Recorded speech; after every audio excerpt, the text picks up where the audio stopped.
You're listening to the Hazard Ground Podcast with service members from across the military sharing their stories of combat and survival. And now, here's your host, Mark Zeno. Welcome into the Hazard Ground Podcast. As always, we appreciate you guys joining us each and every week. Before we get started with this week's episode, the usual homework, make sure you go follow us on all the social media sites, Facebook, Instagram, and Twitter at Hazard Ground or at Hazard Ground Podcast. And also, we have some great news for you guys. We all know you guys shop on Amazon. Well, from now on, here's what we want you to do. Go to our website, hazardground.com. And all you have to do is click on the banner on our homepage, and it's going to take you directly to Amazon, and you will be able to shop there just as normal. Here's the best part about doing all this. Every month, if you guys use our website to go to Amazon, we'll be donating a portion of the proceeds from Amazon sales to one of the veterans organizations that we featured on this podcast. So not only will you be helping out our podcast, The Hazard Ground, but you'll also be helping out great organizations like Mission Memorial Day, the Greatest Generations Foundation, Merging Vets and Players, the Shadow Warrior Foundation, the Pat Tillman Foundation, and 22 Kills. So once again, go to hazardground.com, click on the Amazon banner. The next time you do your Amazon shopping, do your personal shopping, your office, business shopping, whatever it may be, it's the simple and easy way to give back to veterans everywhere and be part of the Hazard Ground community. Now on to this week's episode. This week's guest is a retired Marine Lance Corporal who served in Afghanistan during his deployment and suffered injuries, was medically retired, and through his ordeal and his struggle, his family started a foundation called the Purple Heart Cruise. It is Alex Juedes joining us here on the Hazard Ground Podcast. Alex, welcome. How are you? I'm great. How are you guys? We're great. Thanks you for being here. We appreciate it. Incredible story, and we want to get to all of it, especially the Purple Heart Cruise stuff, because to create that foundation for veterans and what you guys are doing, essentially putting people on a cruise for free, is totally amazing. So we want to hear all about that. But let's start way back at the beginning and tell us why you joined the Marine Corps. I joined the Marine Corps because, my father was a United States Marine ever since I was born. And it's just something that I've always wanted to do, man. And, I played soccer all my life and decided to go to college and realized that I wasn't going to get what I wanted out of that being in college. And so I finished out the semester and just didn't sign up for classes on the next one, and went to the recruiting station and told them what I wanted to do and who I was and what I knew. And it just kind of went from there, joined the delayed entry program and waited until they had a spot open for the infantry contract, which is what I wanted. And went to boot camp in July of 2012, I believe. And ever since then, it's just been a rough ride, but it's been a fun ride, and I'd do it all over again. When you decided to leave college, I'm curious as to what your parents said.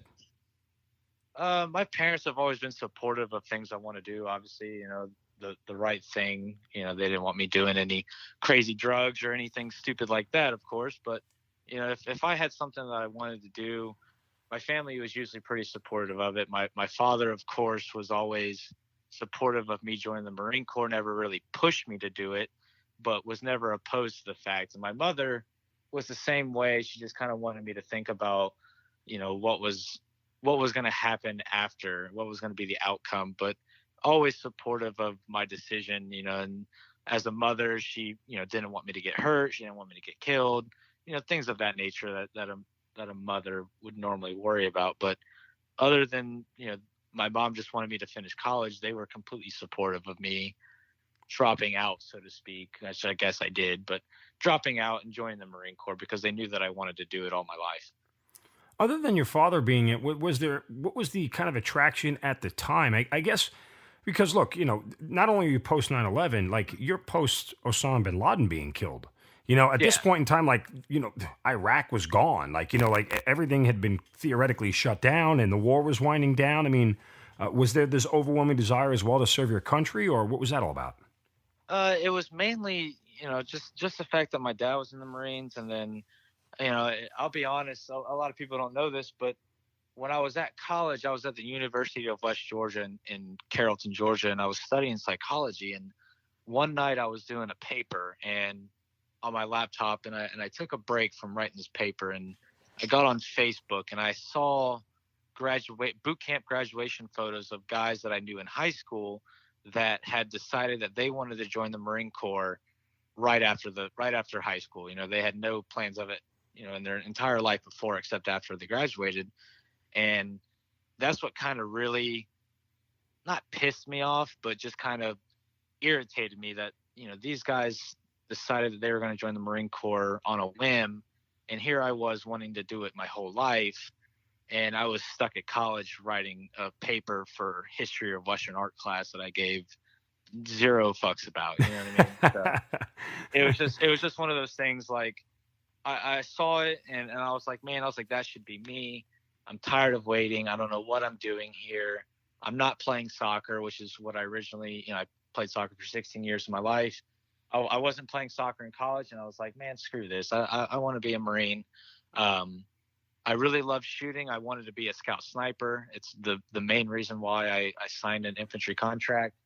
And it was just, my father did it. My dad's dad, Carl, he was in the United States Marines. My dad's technical stepdad, John O'Connor, my papa, the founder of the Purple Heart Cruise. He was a naval aviator. My uncle Sandy was in the Marines in Vietnam, also a Purple Heart recipient. My mom's dad, my granddad was in the Air Force. So I just come from a long history of military, and it's just been something that's kind of been ingrained and taught into my brain, into my soul, that I couldn't let it go. No, that's fair. I mean, listen, I guess I understand all the reasons to do it. Just making that decision, is a drastic life change. When you went to the recruiting station, got your contract signed, did you tell your parents ahead of time you were doing it, or you just kind of did it and then brought it home and said, hey, here's what I did? Oh yeah, they knew. Okay. I actually went to the recruiting station with my dad, just to kind of have that, not that I thought that I was somebody, but I didn't want to go into the recruiting station to a staff sergeant or a gunnery sergeant and him thinking I was just some quote unquote dumb, college dropout kid. I kind of knew what I was talking about. I knew what I was doing. My dad had been a drill instructor from 2006 to 2009. I actually lived on Parris Island. I knew exactly what was going on. Oh, really? I knew the whole process. I know Parris Island like the back of my hand. So that's funny, because usually I ask people, was boot camp a surprise? Like, was there anything you didn't expect? You knew everything going in. Oh yeah, man. I mean, we marched, not marched, but hiked past my old house. I mean, the same routes that we took for PT and hikes and marches and stuff are the same routes that I used to ride as a high schooler back in the day on my bike. You know what I mean? Like, it was like going home. There was nothing. Right. There was nothing. I'm not gonna say challenging, but there was nothing that I didn't expect. So, boot camp for me, I knew exactly what to do. I knew what to say. I knew where I was the whole time. Everything was pretty easy. Was that a comforting feeling? Like, did you feel like you had one up on all your fellow Marines at that point in time because you kind of knew everything? I did. I didn't flaunt it. I didn't necessarily want my drill instructors knowing that I knew everything. Smart move. Yeah, I didn't want to be a target. I knew to lay low. I wasn't the platoon guide. I wasn't anyone special. I wasn't a squad leader. I was just another recruit that just so happened to know everything. So that's pretty cool. I mean, not a lot of people have that. I mean, that's an incredible story that you go to Parris Island where you actually grew up and lived on the base, and that's just, I guess that makes the whole thing a lot easier. Like you said, things are still challenging, but mentally, you have that little edge that makes you feel comfortable. Okay, so after you graduate boot camp, what's your first assignment? Where do you go? So I graduated Parris Island, Marine Corps boot camp, September 7th, 2012. Right. And from there, I had about a week and a half of what they call boot leave. Mm-hmm. To go home and do whatever. And then I reported to Camp Geiger, North Carolina, which is an attachment of Camp Lejeune. And I went there for School of Infantry, the infantry training battalion specifically. I can't remember the exact date. Obviously, it's been a while, but went there, and that was my first quote unquote duty assignment. And while at infantry school, about 2 weeks before the split, actually about a week and a half before the split, which is where you pick your designation for your MOS. So the infantry is obviously 03, and then the next two numbers indicates what your job is. So 0311 would be infantry rifleman, which is what I was. You have 0331, which would be an infantry machine gunner, 0341 mortarman, so on and so forth. And actually about a week and a half before the split, which is where, things would have been a lot better in the sense of learning, I actually ruptured my appendix on the 10K hike. And I actually finished it. And I didn't go to the hospital until about 2 days later. And I had about 104-degree temperature. My appendix had ruptured. I had an abscess formed. Oh, and man. I was about 12 hours away from my abscess rupturing and myself going septic. And so I actually got recycled in infantry school because I didn't make that turning point, the 50% mark, if you will. And so I had to actually start infantry school all over again. So hold on a second. Just back it up. Did you not go see anybody? Did you know when you ruptured it? Did you know what would happen, or you just felt the pain? And did you not go see anybody because you didn't want to be considered not a tough guy or anything like that? No, it wasn't necessarily about a tough guy. I'm one of those people that if I complain about being sick or if I complain about being hurt, then I'm actually sick or I'm actually hurt. So I remember being in one of the classrooms. We were doing, some class on weapons or tactics or something. And we took a break and I actually went outside and threw up. And I felt really nauseous, really sick to my stomach. And I it's graphic, but I can remember throwing up the buffalo chicken MRE. There you go. Specifically. And I never had it after that. Yeah, I kind of assumed when you said that you were never eating it again. Oh no, I can't stand the smell of it. But I threw it up and I just thought to myself, like, okay, maybe I'm just dehydrated. Maybe I ate too much. Maybe the MREs are messing with my stomach. Whatever. Let me puke this out and I'll be good. Well, it just kind of got worse from there. It's just a really bad sharp pain in my stomach. And I remember that night we went back to the squad bay and we started packing for the 10K hike and getting all the gear ready. And I remember that night laying in my rack thinking like, oh man, I fucking hurt. Like, I don't feel good at all. And I contemplated getting my cell phone out of my wall locker and calling the MPs because, I didn't want to make a big scene. I knew something was wrong. But I kind of sucked it up, I guess, if you will. And the next morning, I told my SOI instructor that I didn't feel good, but I guess that wasn't enough to get myself out of a hike because I guess a lot of people try to get out of hikes.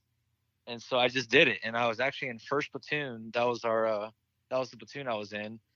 And during the hike, I fell all the way back to 3rd platoon. And I mean, we're talking a platoon's got 40 guys in it or so. So I'm not anywhere close to my platoon where the instructors knew me. And so I'm back at 3rd platoon with instructors that have no idea who I am.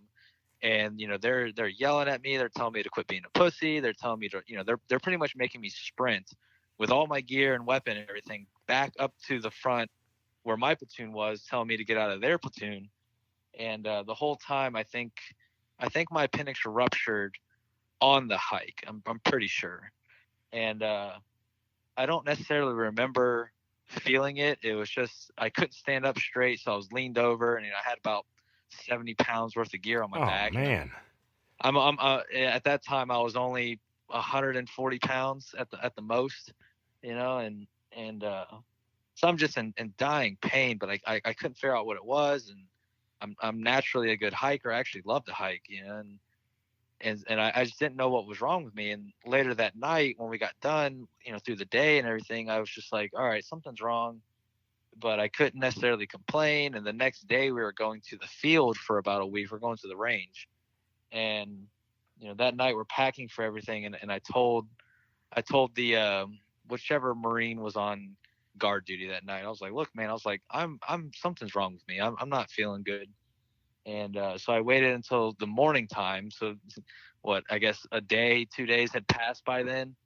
And when the instructor came in that I was actually kind of quote unquote friends with, if you will, I was cool with him. He was a little bit more understanding. I told him, I said, hey, look, man, I didn't even call him by his rank. And that's how hurt I was. I was like, look, man, I'm in pain. I don't know what the fuck's wrong with me, but I'm not okay.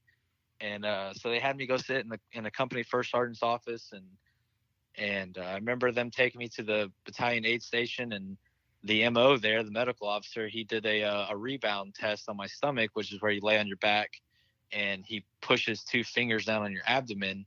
And if you have a ruptured appendix, your stomach will kind of like stay down after he pushes it. And I remember him pushing on the area, and I just screamed out "fuck" like really loud inside the battalion aid station.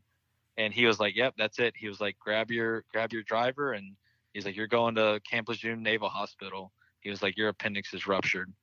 And I went there, and sure enough, they did an MRI or CAT scan or whatever they did, and they're like, "Yeah, your appendix has ruptured. It's already formed an abscess, and your abscess is on the verge of bursting.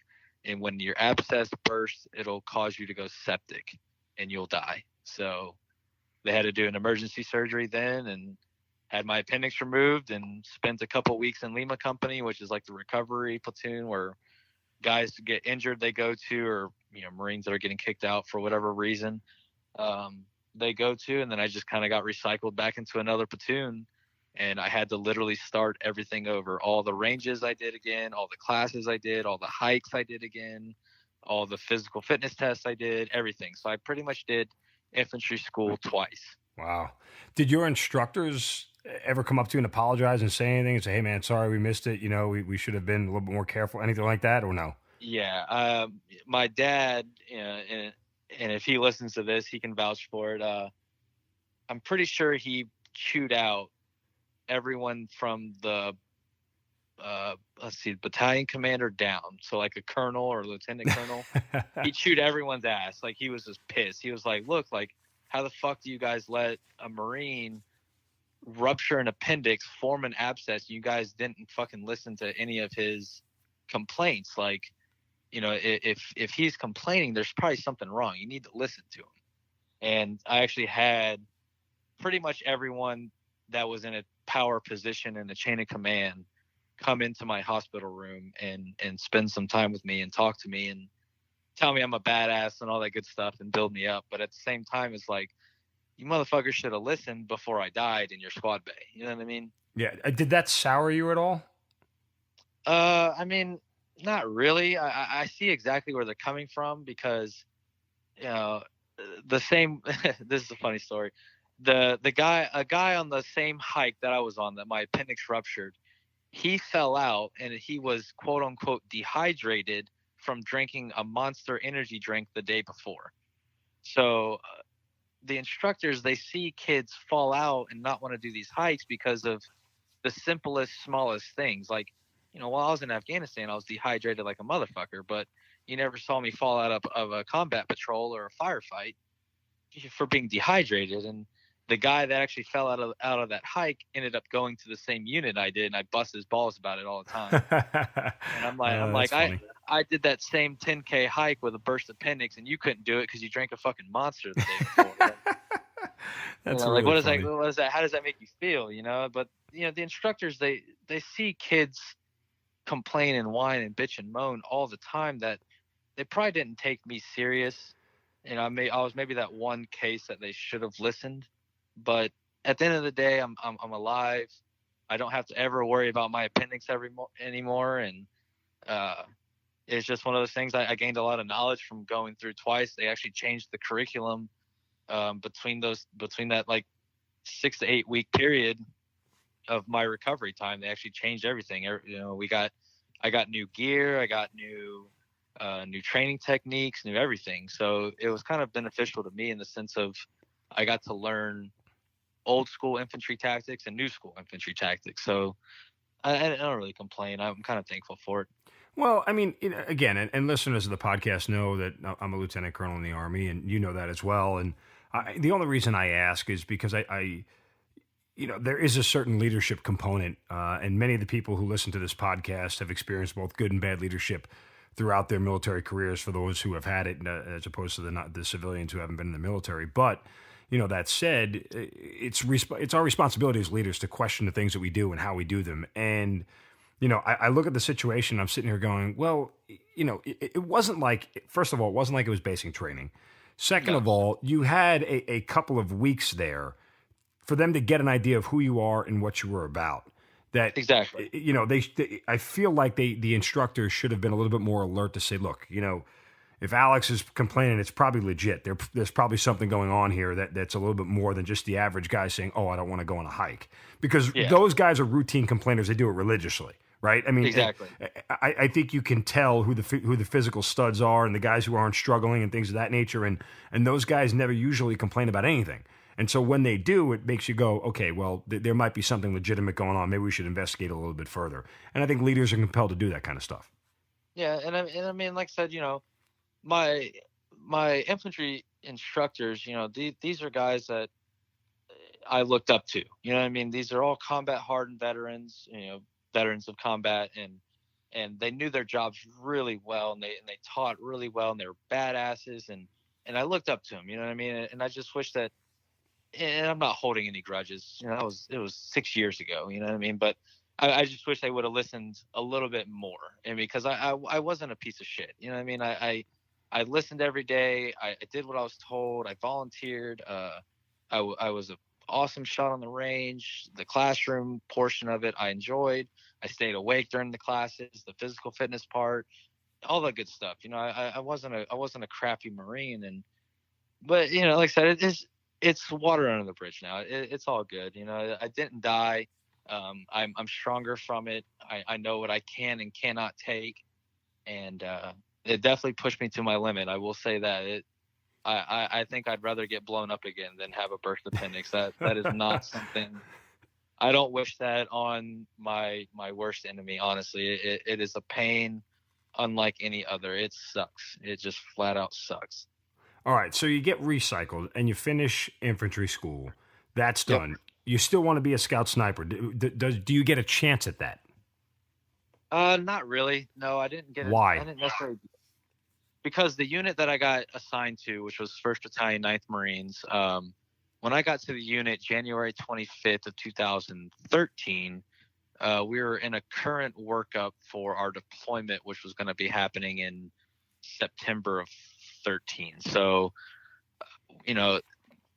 pretty much all the Scout Sniper platoon had their people that they wanted.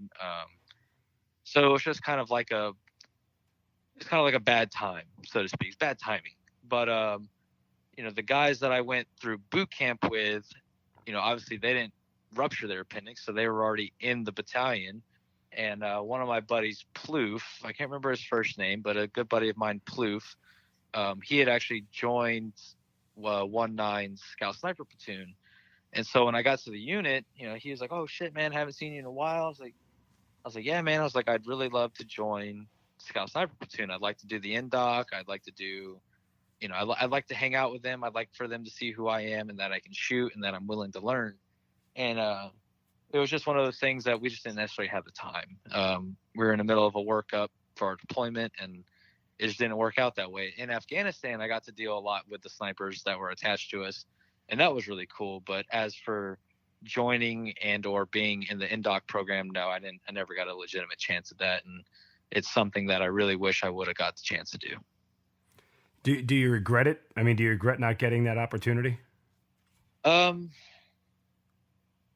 Yeah, it's kind of hard to say because I'm happy that I got to go to Afghanistan with the guys that I trained with, and the guys that I knew, but on the flip side, I wish I would have been with the Scout Sniper Platoon because maybe what had happened to me wouldn't have happened. I wouldn't have been in that situation, and I would have had a little bit better opportunity to do the things that I really wanted to do in the Marine Corps, which was take very accurate shots on an enemy target. And I just really liked the idea of shooting. I did marksmanship training in Marine Corps ROTC program in Beaufort, South Carolina. I was nationally ranked as a freshman, and I really enjoyed taking my time in shooting. I'd rather not shoot full auto and miss 100 rounds. I'd rather take one really accurate shot and account for it. So that was the beauty of being a scout sniper and being attached to them, was the accuracy, the pinpoint, the stalking, the sneaky, the reconnaissance of it. I loved all of that. Kind of a big picture question, and we'll get to your injury and everything, but sometimes the way things work out in the military, we always kind of remark on the podcast that, sometimes the military takes care of you in weird ways and in other ways it doesn't. Had your appendix not ruptured and had you not had to be recycled and, you get through infantry training when you do, and you get to your unit when you do, and maybe they're not going up on deployment, and maybe you do get to go to scout sniper school and your life is totally different. Do you ever think about those things? I do. And to go back to infantry school, I remember being highly upset that the guys that I went to boot camp with and had went to infantry school with the first time, I was really upset that I wasn't going to graduate with those guys. Those were my brothers. Those were the guys that's all I knew in the Marine Corps was those guys. And so when my appendix ruptured and I had to get recycled, I thought that, I'd never see them again. I thought I'd never get the same opportunity. And I remember my mom and my dad all telling me, everything happens for a reason. Everything happens for a reason.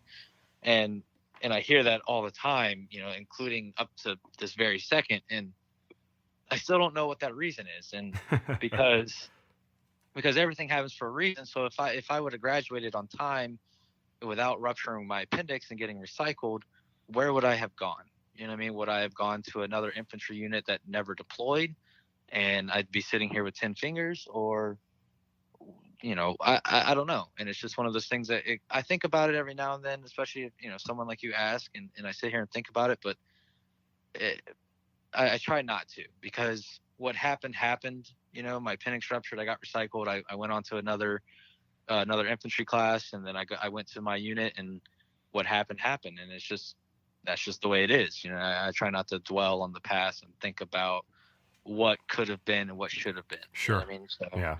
And I only ask because some people say no, they never do, and some people do. It's just I think it's different for everybody. So I was curious where you sat with the whole thing. But so as you mentioned, you literally spent only a year at your unit before you got a plane to go to Afghanistan, right?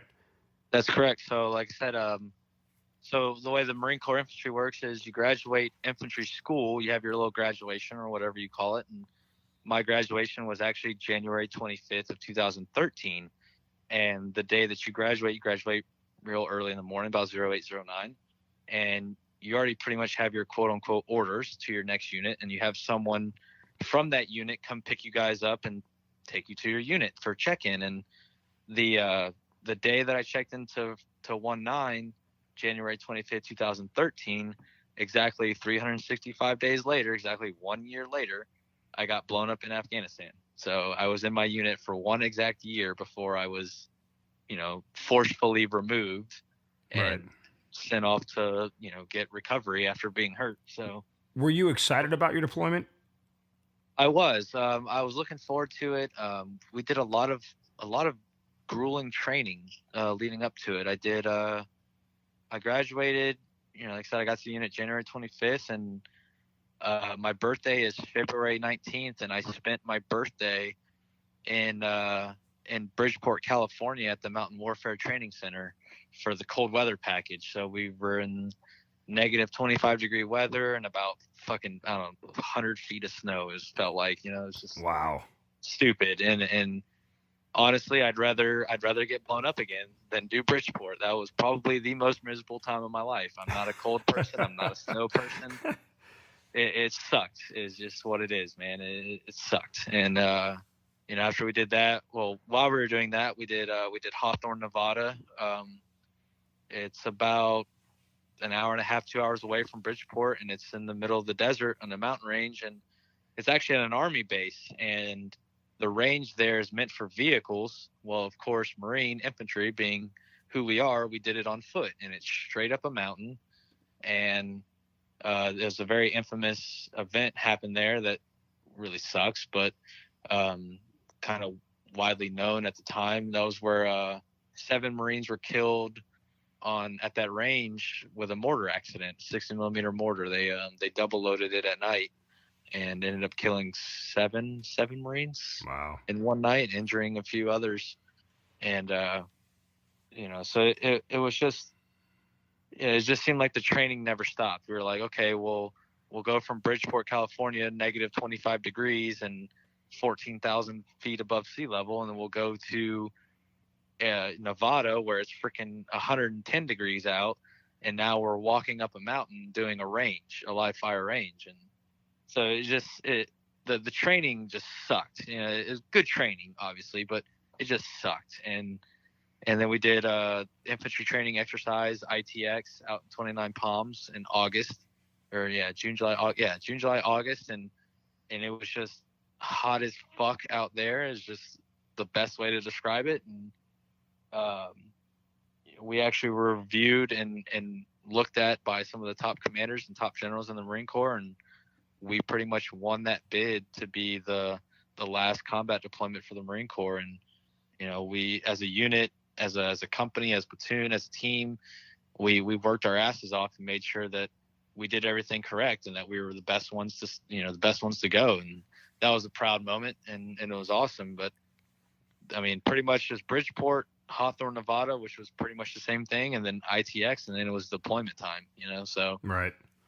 It was a long January to September, a long few months, but short at the same time. It was like, okay, we're going to go from this mount town, where it's just simunition rounds, and we're actually going to go over to Afghanistan and do it for real. It was kind of like, you better be ready for it, Yeah, no, absolutely.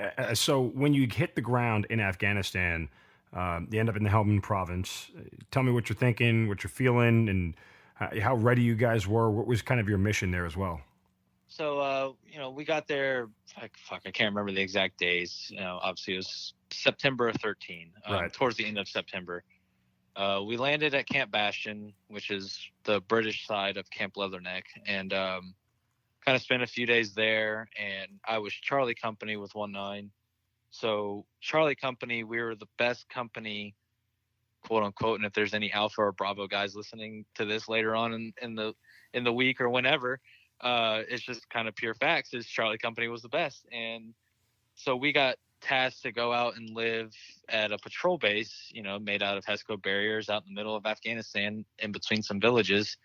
And it was called Patrol Base Boldak. And we got out there, we waited a few days at Camp Leatherneck for everyone to get in, all of our gear to get in, to get acclimated. And while at Camp Leatherneck, it was kind of just like being on a base. I mean, I didn't necessarily really feel threatened.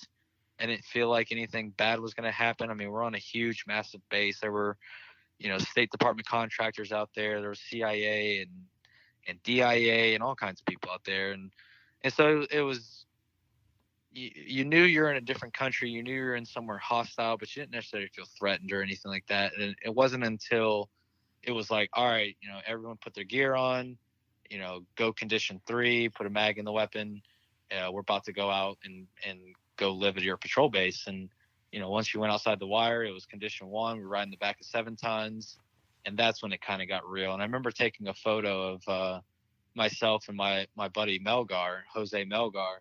And I was like, well, fuck, like this is the first picture of the deployment. You know what I mean? Like, we're outside the wire now. This is big boy rules. And we went out to our patrol base, and from there on, it was work. It was all the training got put into action, and it was cool. That's what infantry guys train for. Right. So take me from your time there in September of 2013 to January 24th, 2014. Operational tempo was what? How often were you out there? Did you ever see any action prior to then? So we had an entire company at our patrol base. It was a decent sized patrol base, nothing too big. It's gone now, so I can kind of talk details about it. But we had an entire company, so we had 4 platoons of Marines, and we had the Jordanians, the Jordanian army. They stood all of our posts because that wasn't our mission.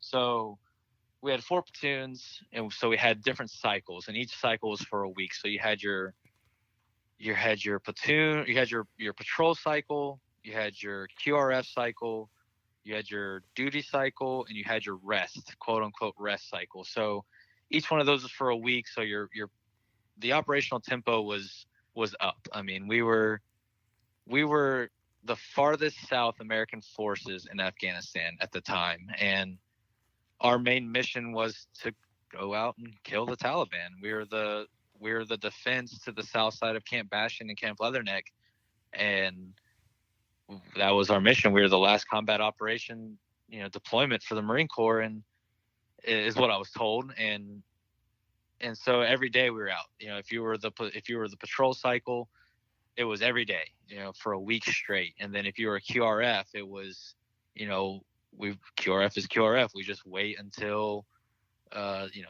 something bad happens to someone else. Exactly. And then we would go out, and then, your duty cycle was just fucking GBOS watch, like your camera watch, or MWR watch, or, doing working parties inside the patrol base, whatever company guns needed or something like that, and then your rest cycle, we call it rest, but you'd go back to Camp Leatherneck for a week and get mail and get some showers and repair vehicles and get weapon parts and ammunition and mail and all that shit. It wasn't necessarily a break, but it was better than nothing. We got running water and running showers and everything. But if you were the patrol cycle, it was every day. We were outside the wire every day, pretty much going out at like 0 dark 30, 04, 05, and going out there to look for the Taliban. We would get intel via our sources, and we'd go out there and hunt, and that's what we did all day. And then if you were duty cycle, if you're the duty platoon at night, you would go do patrols. So we'd go do I can't remember what they're called now, but about an hour and a half, 2 hours of patrol. But we'd only go about a mile, 2 miles away from the base. Gotcha. And just kind of sit there in the middle of the night, 01, 02, and just sit there and listen and watch and observe. And most of the time, the Taliban, they didn't necessarily act at night because they knew that we could see them with our night vision capabilities, and they never shot at us because they knew that we could shoot back and be more effective at night. And so it was really boring. And then once it got cold, it sucked really bad. You're out there just sitting there on the ground and freezing your balls off, and that sucked. But I mean, it was just every day, and we saw contact. I mean, we saw contact the first week we were out there, because the unit that we replaced was 2-2 out of Camp Lejeune. And so they stayed for a little bit while we were there to get our feet wet, and they would take us out. Well, the Taliban, they know who the salty guys are, and they know who the new guys are. So they would see us, and they would just start shooting and see how we react. So it wasn't anything after that second week to just get shot at. It was just kind of normal, and we just kind of adapted to it, and we would do what we do, and we'd go out there and slay bodies. And I mean, that was fun, and it didn't slow down. It slowed down for a little bit, kind of in the winter months, but from the time I was there in September to January 24th when I got hurt, I mean, hell, the day before I got hurt, the ANA, they actually hit a big ass IED right outside of our gate, and I remember having to go out for that. And those guys, they rode around in Humvees with no armor. And so they hit a freaking about a 60-pound IED on the back right rear tire of a Humvee, and the whole back half of that truck was gone. And I remember looking through the optic of my machine gun and just seeing, an ANA soldier in the back seat with half of his damn head missing, and it's just, wow. Brain on the floor and blood leaking out and everything. And like I said, it was just constant. I mean, our guys would go out and step on IEDs. Our guys would go out and hit IEDs. We'd get shot at. Guys would get shot. We'd shoot back, and we'd kill Taliban, and it just never end. Luckily we never had any casualties. We had a lot of Purple Hearts. A lot of guys get shot. A lot of guys step on IEDs. Guys like me get blown up with rockets. I mean, we were out there and doing it, and it was good shit. And I'd go back and do it again. All right. So January 25th, 2014, that's the date of when you got blown up, as you say. But kind of take me through that day. You get up in the morning. Is it a normal morning? Anything out of the ordinary, or is it all just kind of a normal kind of routine day? So January 25th, 2014, we're on our QRF cycle that week for my platoon. And I remember that week being, and I'll talk about the week itself, a few days leading up to it. It was busy. Like I said, the day before I got hurt, we had that ANA patrol hit that IED.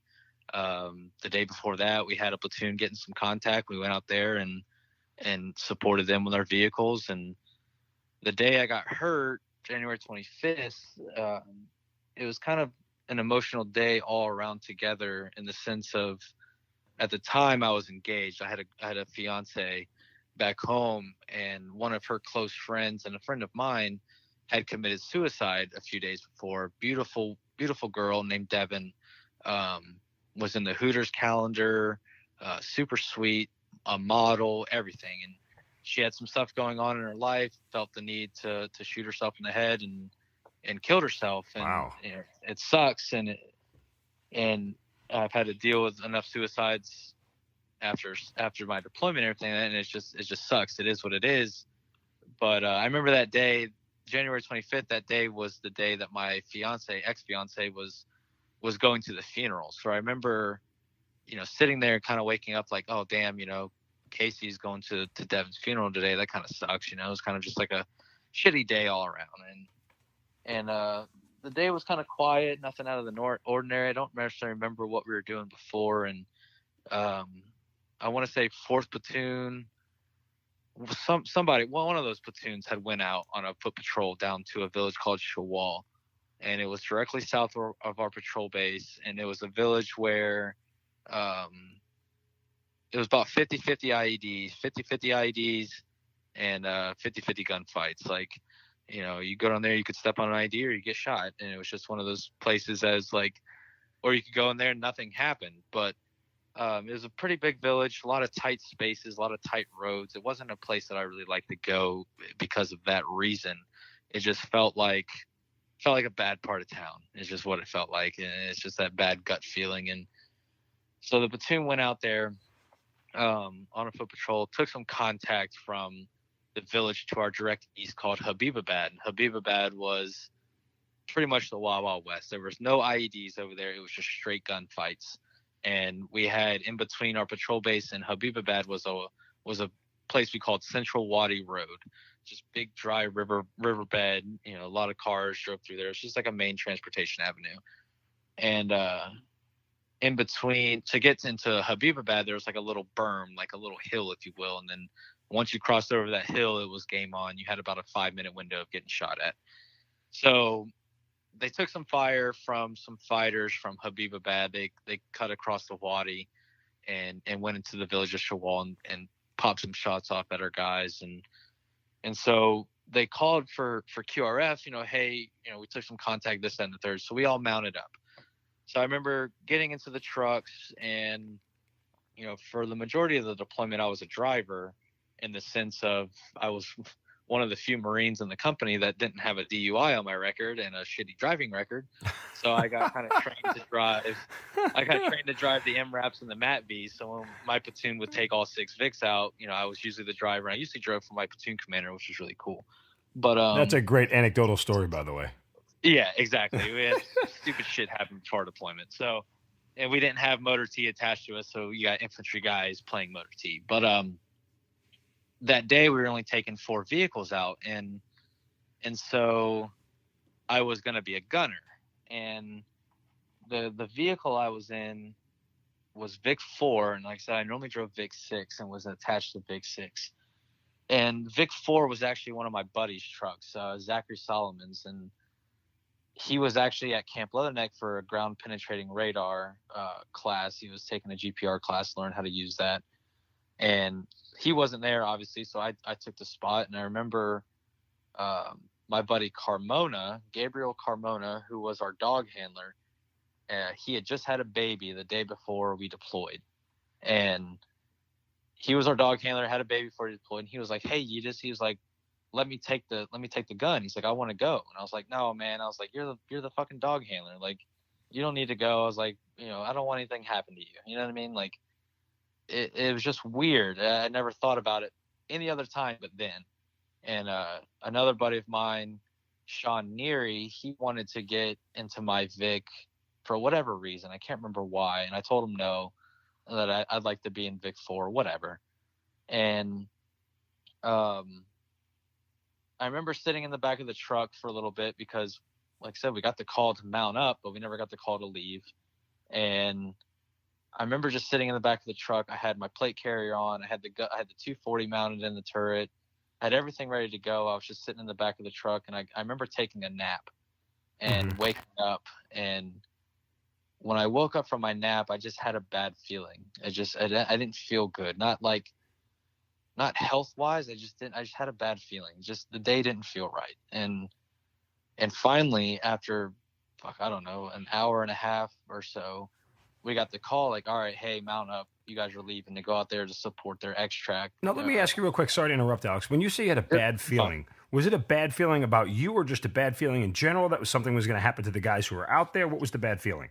It was just a bad feeling in general. It's hard to explain over the phone, obviously, and anyone else. No, we talk about it a lot because when you do these patrols, when you're outside the wire a lot, there's a general sense of how many times can I roll the dice before my number gets called, right? Like how many times can we go through this exercise and come out either clean or relatively unscathed on the other side before something really bad happens? And that creates a lot of angst and it's fair to say fear, but you get that sinking feeling in your stomach like, man, something just doesn't feel right. I mean, I've had that. I think we've all had that at some point in time. Yeah, and that's exactly what it was, man. It was just that feeling in your stomach where, and like I said, I don't know if it was just because I just woke up from this quote unquote nap or what, but I remember just having like a bad gut feeling, and I couldn't pinpoint. I can't pinpoint it to this very second. It just the whole day. I didn't think the guys that were out there on patrol were in danger. They had said that they hadn't taken contact in a while. They shot back obviously, and they hadn't taken contact in a while, and that they were getting ready to break contact and walk back to the patrol base, and they just kind of wanted some vehicles out there to cover their six. But the whole time I was thinking, I was like, man, it just doesn't feel right. And it got worse. That feeling got worse. So we got told to mount up, and we ended up leaving the wire, and I'm up in the turret of Vic 4, and obviously I'm facing the rear of the convoys. That's what Vic 4 does, and I remember us taking a really abrupt halt. And I was like, what the fuck, damn truck, those trucks they stop on a dime, but when they do, it's rough because they're fucking 40,000 pounds. And big air brakes and shit like that. I got slammed into the turret. Like, why the hell are we stopping?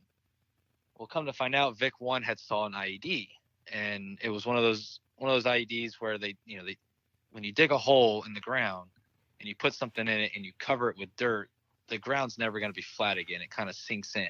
Right. And it's just telltale signs to look at when you're looking for IEDs. And Vic 1 saw one, and I was like, fuck. I was like, that's not good. And and that just kind of, that intensified the bad feeling. I was like, fuck, man. I was like, we're not even that far from the patrol base, and we're already seeing a huge IED, probably a big yellow jug underneath the ground with fucking 60, 70 pounds worth of HME in it, homemade explosives. And I was just like, this isn't good. And I remember leaning down inside the truck and yelling at my driver. His name was Lester Frank. Funny first name, Lester. We gave him shit for it all the time. He was a redhead like myself, and I think I was the cooler of the redheads. Sorry, Frank, if you're listening. But and he was our driver, and I remember leaning down inside the turret, and I said something along the lines of, Frank, if you hit that IED, I'm gonna fucking kill you. You know what I mean? Because I was in the turret, and his dumbass, I didn't want him driving over the stupid thing and blowing us up on the way to go save our other buddies. And when we drove by, I managed to kind of push myself up over the turret and look over, and I saw the IED. I saw how indented the ground was, and I was like, holy shit, man, like that would have fucked our trucks up. That would have been a bad day. And like I said, it just intensified that bad feeling. And that whole time I was just like, fuck, man, like this isn't good. This whole day just seems real sketchy. It just didn't feel good. And leading up to when I got blown up, we ended up going down Central Wadi Road, and we were in between the villages. All the vehicles were facing south, so we're in between Habibabad, which is to the left of our vehicles, which would have been east, and Shawal, the village to our right, which would have been west.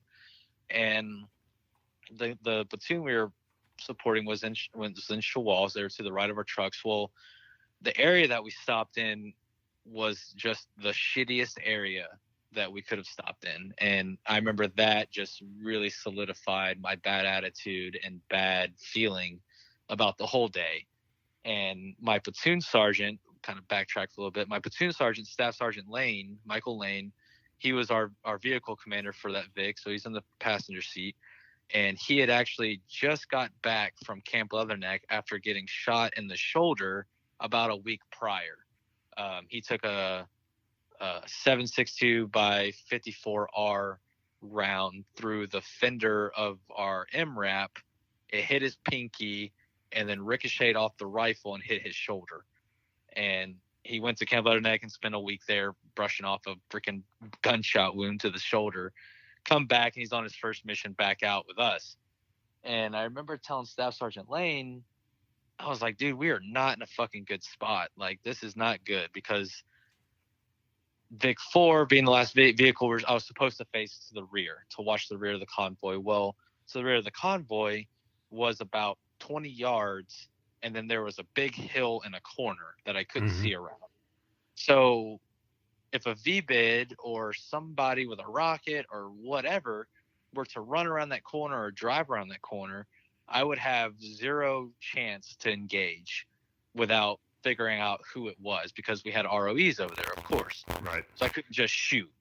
Well, I was like, hey, Staff Sergeant, I said, I can't cover the rear of the vehicle like I want to with this 240. I said, I'm going to face to the left of the vehicle, east to Habibabad, and I'm going to watch in between these compounds, there's about I'd say fucking 200 meter, like, straight line from the barrel of my gun to this little ditch and a little, like, some trees. So I'm like, okay, well, if there's going to be any action, if anybody's going to shoot at this vehicle, it's going to be from that tree line right there in between these compounds, the direct line of sight. It's a kill alley. And so I was like, I'm going to leave the gun there. And he was like, all right, that's fine. Just keep your eyes open. So I'm like, all right. Well, it was about 1500, so about 3 o'clock in the afternoon. And, the kids are outside playing. Village elders are sitting outside doing what they do. There's teenage boys tending to their fields and stuff like that. And it was just a normal day in the sense of the locals, which is kind of comforting, if you will, because the locals, if they start freaking out, then something's going on. So my platoon sergeant, we only had one radio for that vehicle. Well, my platoon sergeant needed to go back and forth between vehicle TAC and company TAC. So he'd be like, hey, you just switch me over to company. So I would take a brief second and look down, change the channel over to 1, back to our company TAC, and look back up. It took about one full second, nothing crazy. And about 20 minutes or so of that, hey, you just changed channel. Hey, you just changed channel, whatever. I noticed he told me to change the channel one last time. Hey, you just changed the channel for me. All right, Staff Sergeant, good to go. Change the channel. I look back up. All those people, all the locals were gone. So I was like, fuck. I said that to him. I was like, fuck. And, made sure my weapon was good, made sure my M27 IAR was condition 1, ready to go in case I needed to use that at close range. And I remember thinking to myself, like, fuck, shit's about to go down. So I looked at my watch. Well, my watch said 15:30. And I knew from experience that we had about a 10 to 15 minute window between the village populace leaving and the Taliban attacking us, because the Taliban would come in, they would tell all the locals to leave, to get out, to go hide, because they were about to attack the Americans. And so I leaned down inside the truck and I said, hey, Staff Sergeant, I said, all the people are gone. We're about to get hit, just so you know. And he's like, all right, keep your eyes open and be ready. I said, good to go. And I looked back up and boom, that's when it happened. From my knowledge, from what I was told, was an RPG gunner pop a compound wall about 30 meters to my left, pop the corner, and like I said, it was a shitty place to sit. He had the upper hand on me in the sense of he could see directly down inside my turret.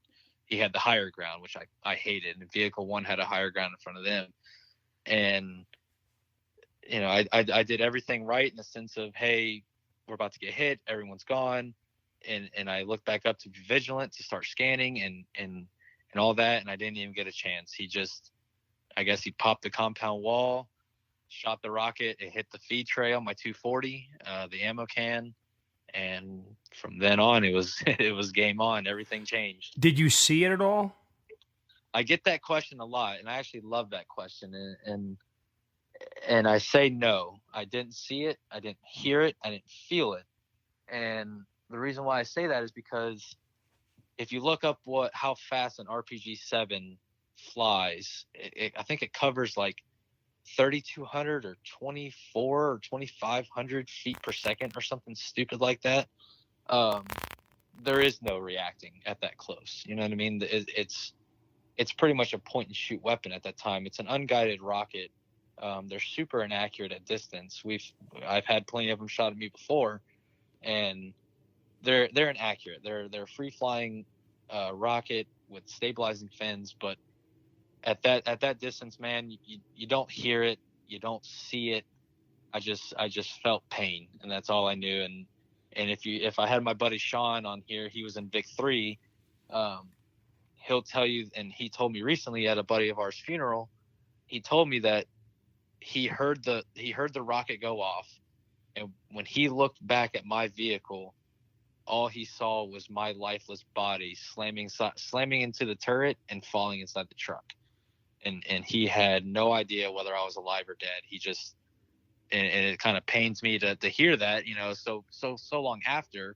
I heard this about a year or two ago, and he was like, dude, he's like, I just thought you were dead. And I was like, well, I wasn't, you know what I mean? Like, it fucking sucked, but I wasn't dead, and I was in a lot of pain, but no, I did not hear it. I didn't see it. There was no reaction for me. When I think real hard about it, you know, I can completely see the compound that he was in. I can see the corner of the wall he was in, and I can see everything about it. I just can't see him, and I can't see the rocket. And that's what sucks, is that he didn't give me a chance. You know what I mean? Right. And I think that's what sucks about everything in life, is you didn't even get a chance. You know, I didn't get a chance to fight back. I didn't get a chance to really do anything. I got hit, and it's not because I was being complacent. It wasn't because I was being stupid. He just got the upper hand on me.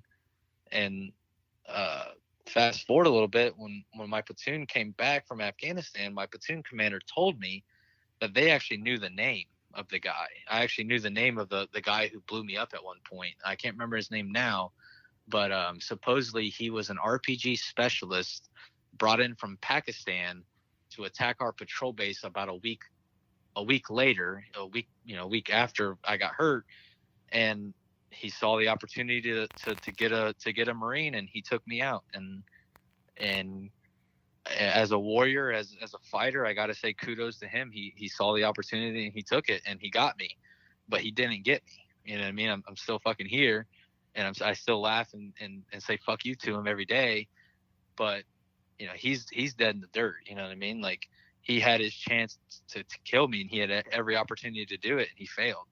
And to that, I say fuck him. You know what I mean? It's right. It is what it is. It's kind of like a big fuck you to him, and I'm happy for it. You know, at one point in my life, I wasn't happy, but to go back to that day, no, man, I didn't hear it. I didn't feel it. It's just a hot pain is what it is. Okay, so you fall into the vehicle, or when do you regain consciousness?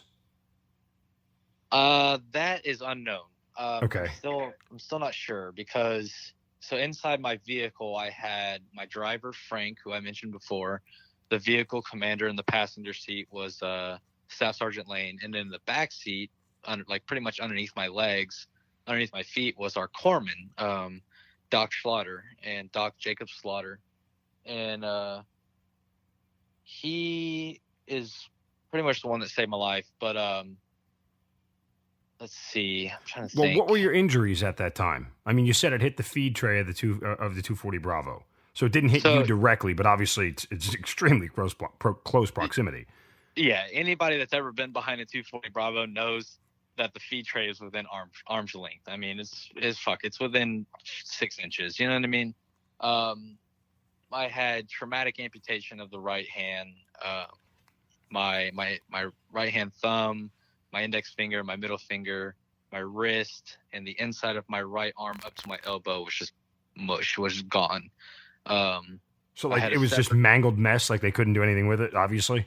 Oh yeah, it was completely gone. Okay. I have surgery photos, taken well after, but it pretty much looked like what the surgery photos have. And if I can, I'll send them to you, and so you can see they're pretty gruesome. But yeah, so I had that. I had the severed femoral artery in my right leg.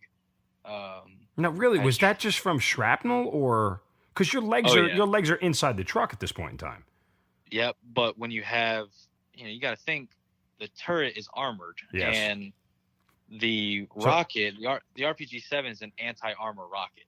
So when it exploded, all that shrapnel, the shrapnel from the machine gun, the shrapnel from the T&E, the shrapnel from the rocket itself, and everything else just ricocheted off and down inside the truck. So, my right leg got hit. Pretty much everything that wasn't covered by my plate carrier or my body armor was peppered with shrapnel. My face, my hands, my left hand, everything, man, everything. And it's a really weird sensation. And if you ever watch any of those movies where the guy gets blown up or whatever, and in the theater, all you hear is that ringing and that loud, distant. Yep. That's exactly what it sounds like. Everything's slowed down. Your hearing is completely gone, and it just sucks. And inside the truck, we have what's called halon systems, and it's the exact opposite of a fire extinguisher. It sucks the oxygen out of the air. And so, when you inhale helium, your voice gets real high pitched and funny sounding. Well, when you get hit with halon, it sucks the oxygen out of the air, so your voice sounds like this. And it's just really fucking weird. And I remember yelling at my doc, at my corpsman, to help me. And I remember my voice sounding like that, real deep and real slowed. And I got told later that it was the halon system that made it all sound so fucking weird. But, when I got hit, I guess I slammed into the turret and fell down inside the truck. And I want to say it was a good 30 to 40 seconds before I gained consciousness. I don't know if it could have been 5 seconds. It could have been 2 minutes. I have no clue. But during that time of, I guess, being unconscious, I remember thinking to myself that, holy shit, I'm dead. And that to this day is still kind of a hard thing to think about, because the pain was so intense, and I don't know why, but the left side of my face is completely unscathed. I don't know how, I don't know why, I don't care, but the whole left side of my face was completely unscathed. But right on my cheekbone, like right underneath my eye, it was really fucking hot. And I was thinking to myself in complete darkness, unconscious, I guess, holy shit, I just got shot in the face. Damn, they caught me slipping. I got hit in the face by a sniper. I'm dead. I got a fiance back home. I got a brother. I got a small young brother at home. I got my mother, my father, my grandparents. I got a whole bunch of people. I was like, fuck, I just died. I just got shot in the face. Like, this sucks. And there is no cliche light at the end of the tunnel. There is no all that shit. It was just really dark. I remember, and it sounds weird, and people may not believe you when you say it, but until you go through it, you'll never know. But I did see memories. I saw my fiance's face. I remember seeing something to do with soccer. I remember seeing my brother's face, my mom's face, just kind of like flashbacks, if you will, but that there was no light. Like I said, there's no light at the end of the tunnel. It was just darkness. And I was like, fuck, man, like this sucks. Like I'm dead. I just got shot in the face, and there's no light at the end of the tunnel. There's no like heaven, if you will. And I was thinking that to myself, and it's a really hard thing to think about during that time. And I remember thinking to myself, well, shit, I'm still thinking. Like, I must not be dead. You know, like, how am I still thinking if I'm dead? And I remember it being like really weird. And that's when I opened my eyes. And when I opened my eyes, I could see the smoke and the halon system had went off. And I could see through the turret, you know, the light. I could see the sunshine.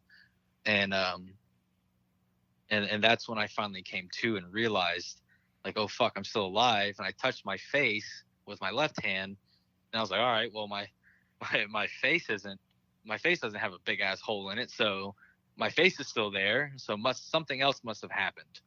And that's kind of when I started to do a self-assessment on myself. Did you try to move your right arm?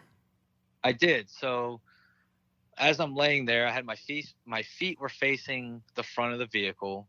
I was kind of cockeyed, laying half on the turret stand, half on the seat. I was in an uncomfortable position. I know that for sure. But I remember kind of doing a self-assessment on myself. I remember picking up my left hand and kind of putting it in front of my face and wiggling my fingers and moving my arm. I remember taking my left hand and putting it on my left thigh and rubbing my thigh and feeling that my leg was still there. I remember wiggling my toes, moving my ankle. I was like, okay, my left arm, my left leg are still there. I remember putting my hand on my right leg and feeling the entry hole to my severed femoral. And I couldn't see it. I didn't know. I just remember I could feel blood. I could feel like a tackiness, if you will, like a wet spot. And I wiggled my right foot, right toes, moved it, you know, everything. And I remember my right leg was just hot. It was just really hot pain. And that's when I picked up my right arm. And when I did, you know, over there we wear frog suits, you know, long sleeve. And when I picked up my right arm, man, just take a long sleeve shirt and dip it in a paper shredder full of red paint. That's what it looked like. When I picked my arm up, it was just, and right now I can't pinpoint or pick out details of what it looked like. But laying there in the back of the truck, I remember just seeing just blood and just mangled meat is just the best way. Did it scare you? No. Honestly, I think I was in shock. But I remember picking up my arm, and I pretty much just gave up my arm at my elbow. I was like, "Fuck, my arm's gone." And I didn't feel it was really hot. I keep saying I didn't feel anything, but I felt hotness, like heat, you know, from the nerves being severed and the shrapnel and all that shit. And it was just really fucking hot. And I picked up my arm and just looked at it for a split second and was like, well, my arm's gone. Fuck it. Like I need to get help. I knew I was in trouble. And that's when I looked over at my corpsman, and my corpsman had took, you know, I took the fire, I took the explosion, I took the shrapnel. He took the concussion to the point where he has seizures today. And like as of today, and I haven't talked to him in a while, but I know that he got a Purple Heart for it. And I know that he currently has seizures, and he got his bell rung. I mean, that's just the best way to describe it. Apparently he passed out a few times while working on me. He had no idea where he was. And I remember shaking him. I grabbed his plate carrier with my left hand, and I remember saying, "Doc, help me, help me, help me." I was like, "I'm fucked up, Doc. I need help." And kind of shaking him too. And I remember him needing some trauma shears. And I had some trauma shears on my side sappy. Well, when he pulled them out of my side sappy, it was just the handles. The trauma shears got completely destroyed in the blast. And I remember him yelling for more trauma shears and asking who else was hurt. And my platoon sergeant was hurt as well. He took a big piece of shrapnel through his arm. My driver was fine, and I just remember my corpsman, man, his training kicked in, and I can't thank him enough. I'll never repay him. And I remember his training kicked in, and he took out his morphine and, hit me in the leg with it. And he counted, 1 1,000, 2 1,000, 3 1,000, 4. And I remember hearing this shit, and I was like, all right, Doc's taking care of me. And I told him, I said, Doc, something's wrong with my right leg. And to my knowledge, he put one tourniquet on my right leg, and that's what saved my life. And I think there was about 5 or 6 tourniquets on my damn right arm, you know what I mean? Like, to stop the bleeding.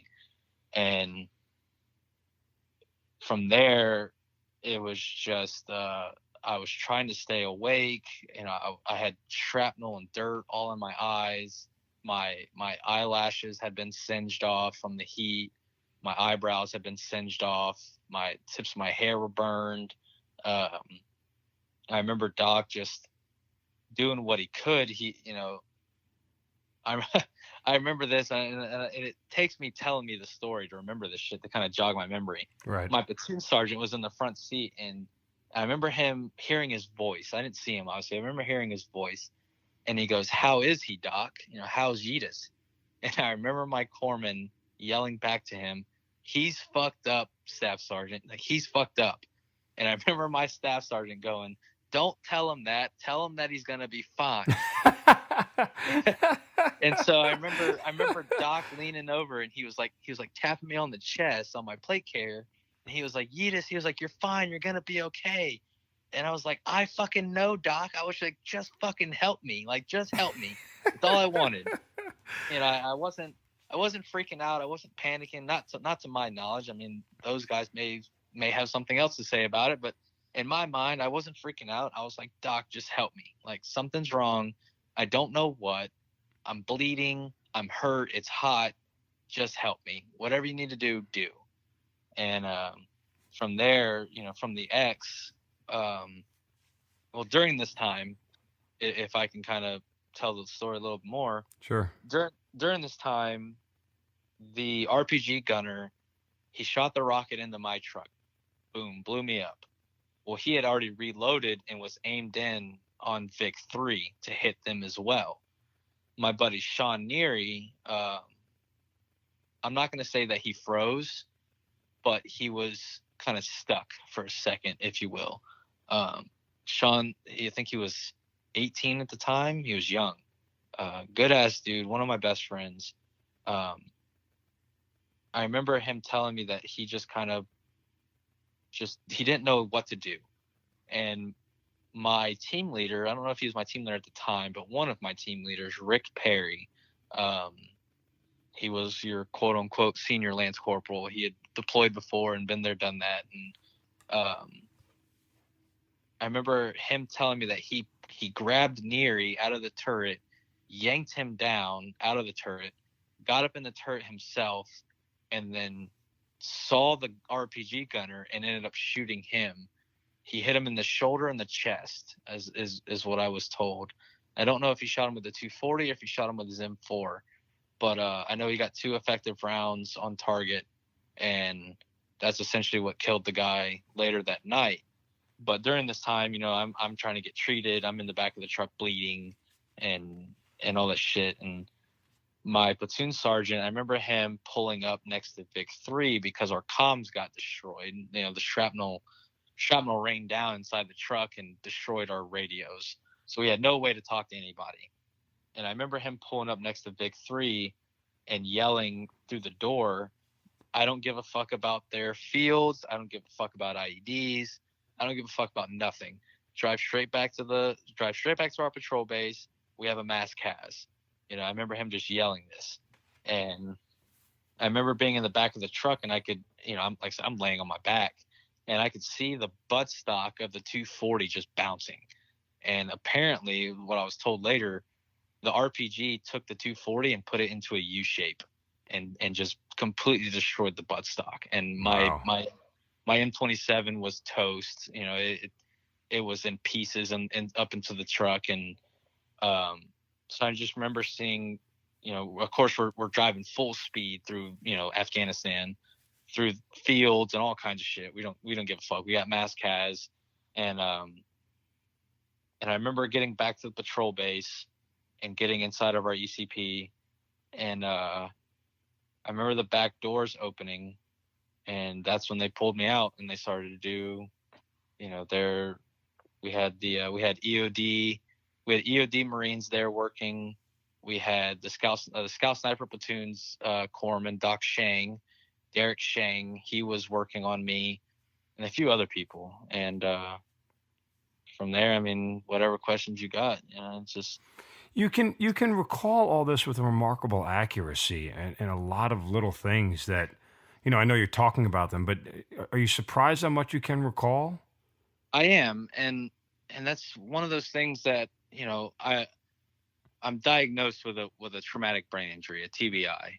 It's just pretty much just another fucking fancy name for a concussion. And playing 16 years worth of soccer and being active all my life, I've been hit in the head a few times and have had concussions. And I will say that none of my previous concussions have ever felt like this, to where like I don't remember much. Like my memory kind of sucks these days.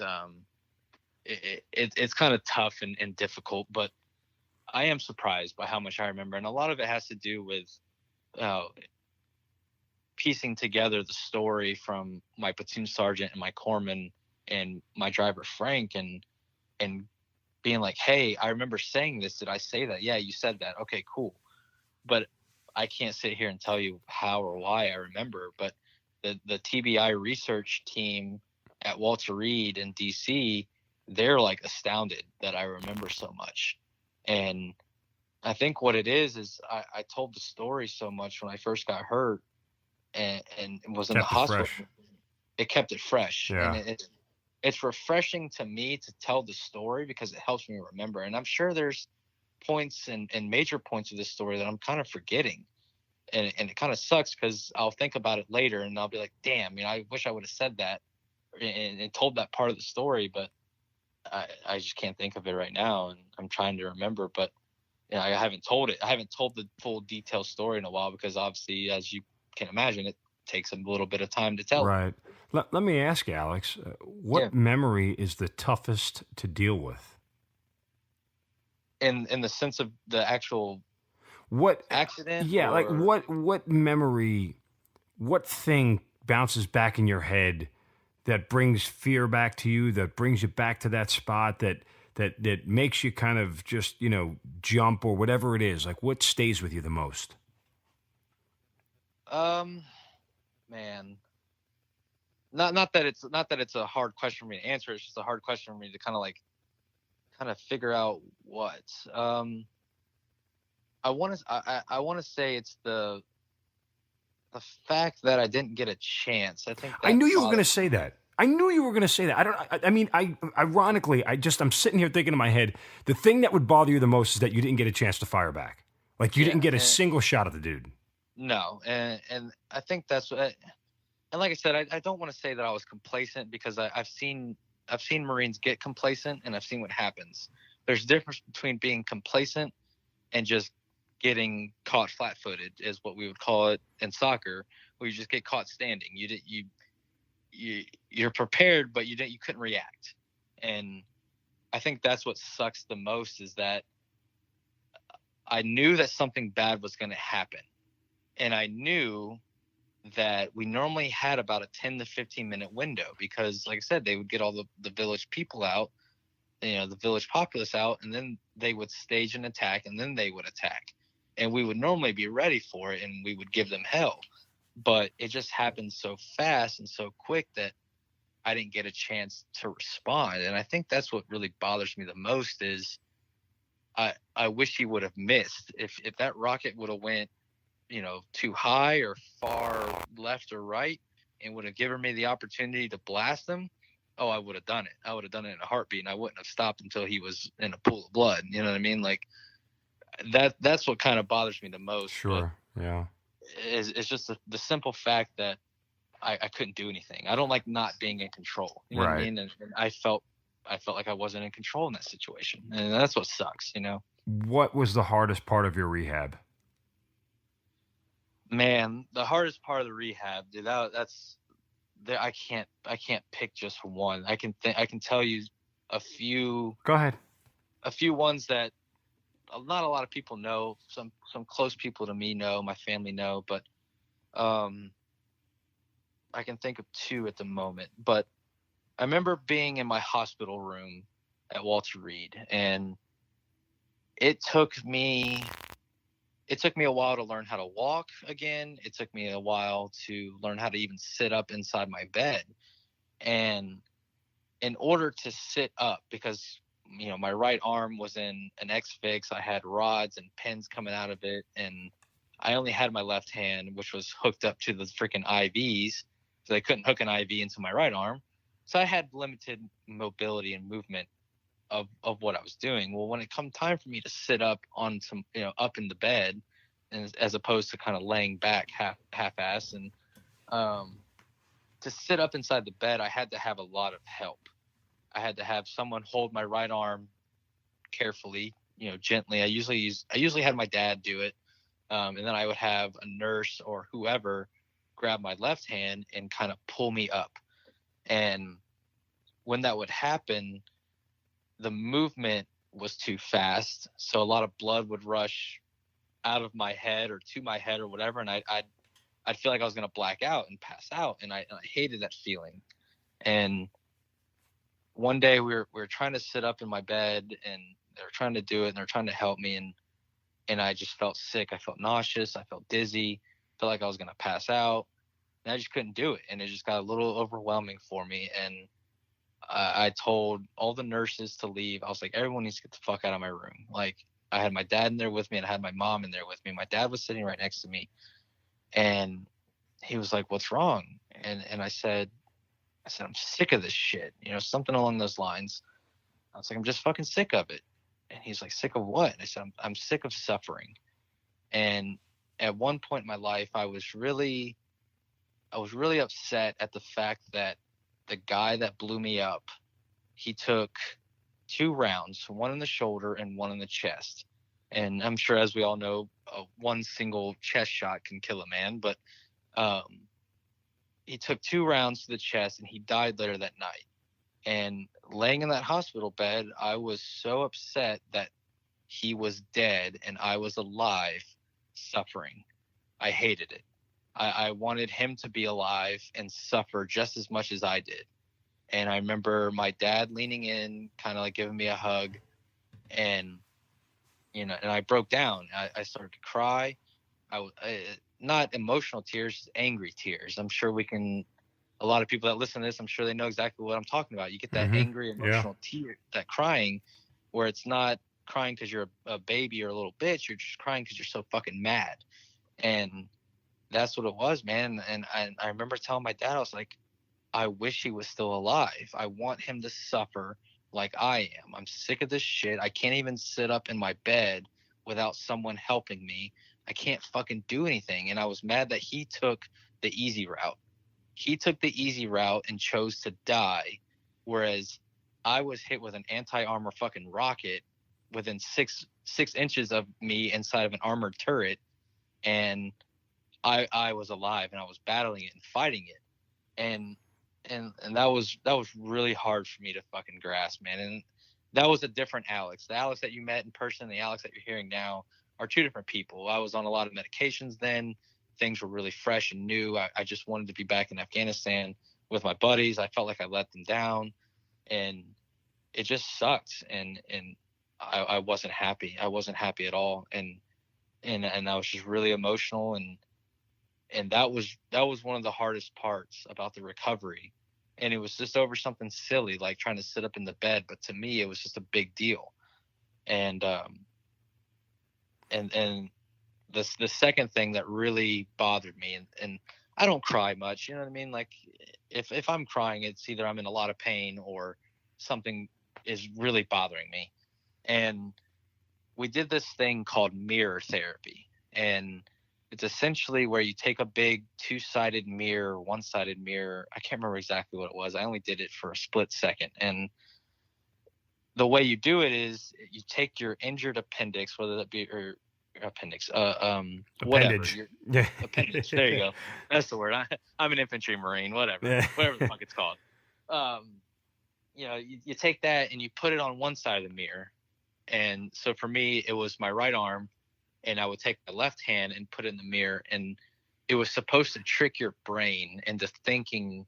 It was supposed to help with phantom pain, the neurological, the nerve pain that you feel. Mm-hmm.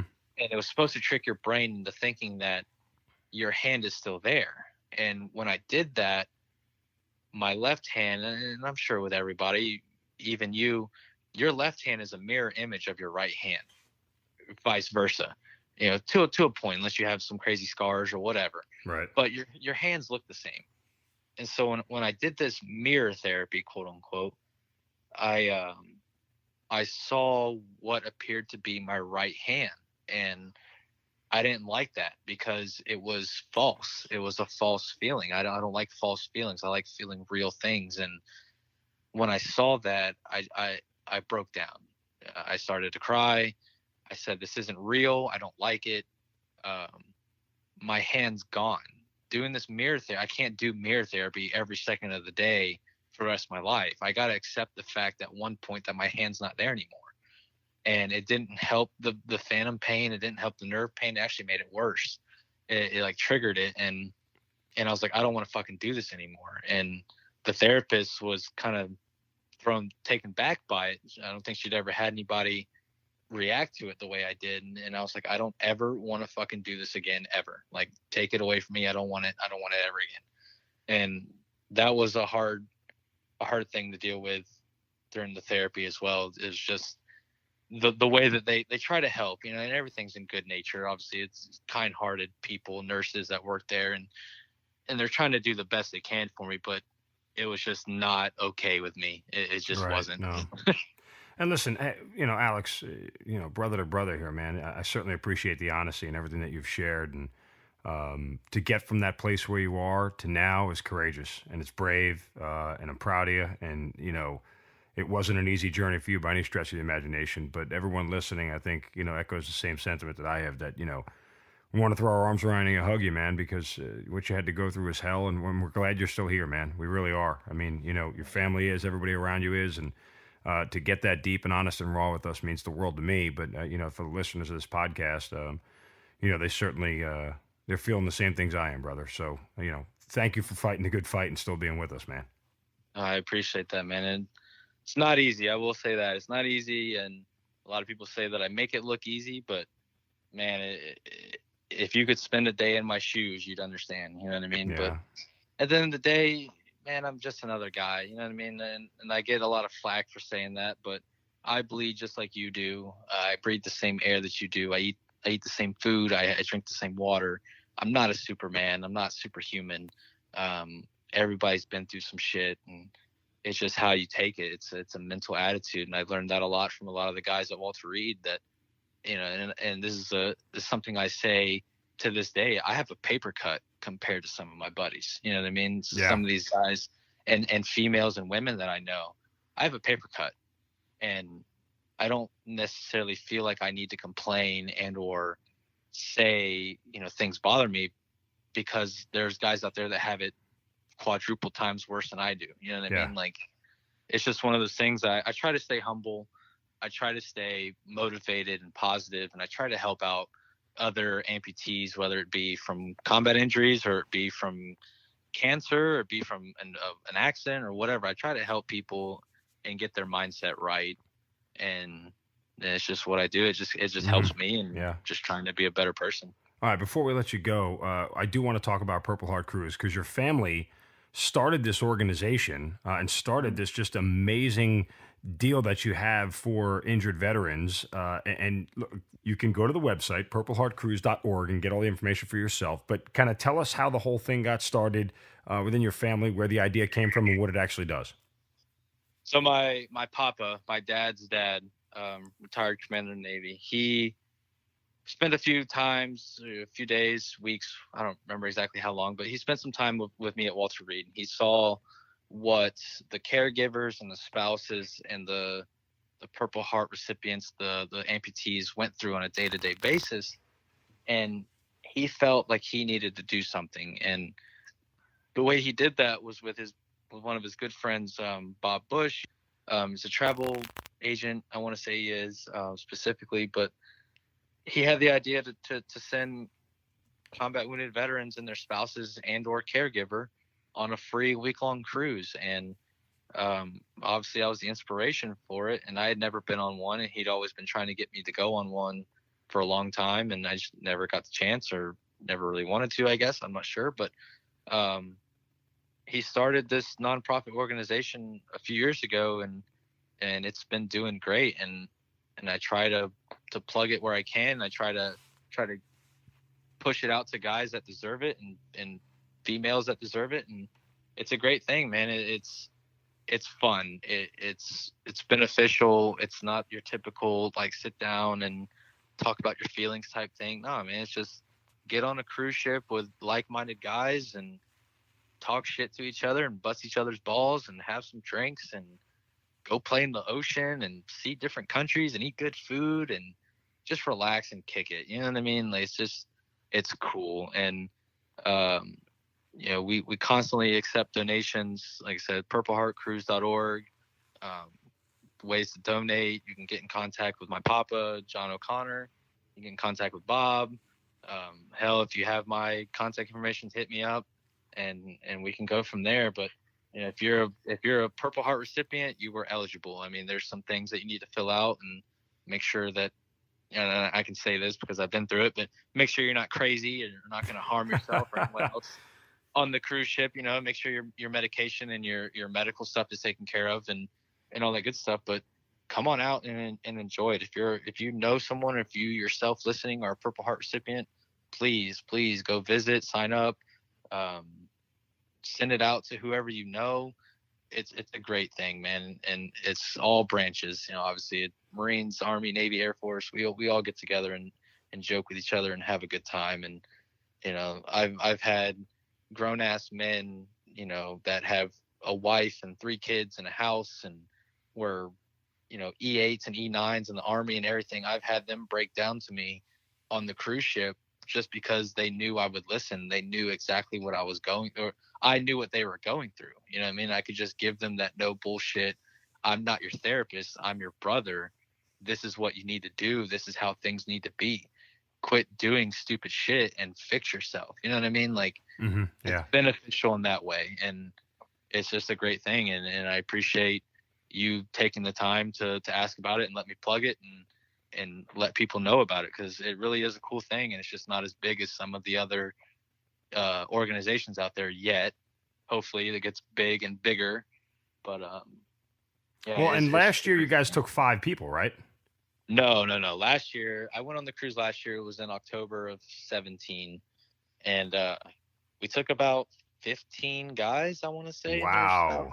Caregivers. I mean, we have great donors. Some choose to stay anonymous, and some of the other donors actually came on the cruise with us so that they could see where their money's going and how it's helping, you know, these guys and gals. And yeah, we had a great time, man. It was a blast. You know, guys go out there and we, you know, get drunk and share stories and talk shit and heal each other and listen to each other's problems and try to help. And that's great, man. We meet and learn new people, and it's awesome. So again, purpleheartcruise.org, the place to go. If you know somebody who's a Purple Heart recipient or you're one yourself, go fill out the information and go enjoy yourself with some great people who have also shared some of the same things you have. Alex, look, it's been an amazing journey for you. I'm so proud of you. I'm so happy for everything that you've accomplished, everything that you've been able to do so far, and much continued success in the future. And we just appreciate you being part of the Hazard Ground. I appreciate you having me, Mark. I really do. It was a pleasure. Alex Juedes, thanks so much for your time. Appreciate it. Thank you. Semper Fidelis, Mark. You've been listening to the Hazard Ground Podcast, hosted by Mark Zeno and produced by Matt Pasquarella. If you have an interesting story to tell and you'd like to be on the show, send us an email at hazardgroundpodcast@gmail.com. And if you like the show, don't forget to subscribe, rate, and review on iTunes. Thanks for listening. We'll see you next time.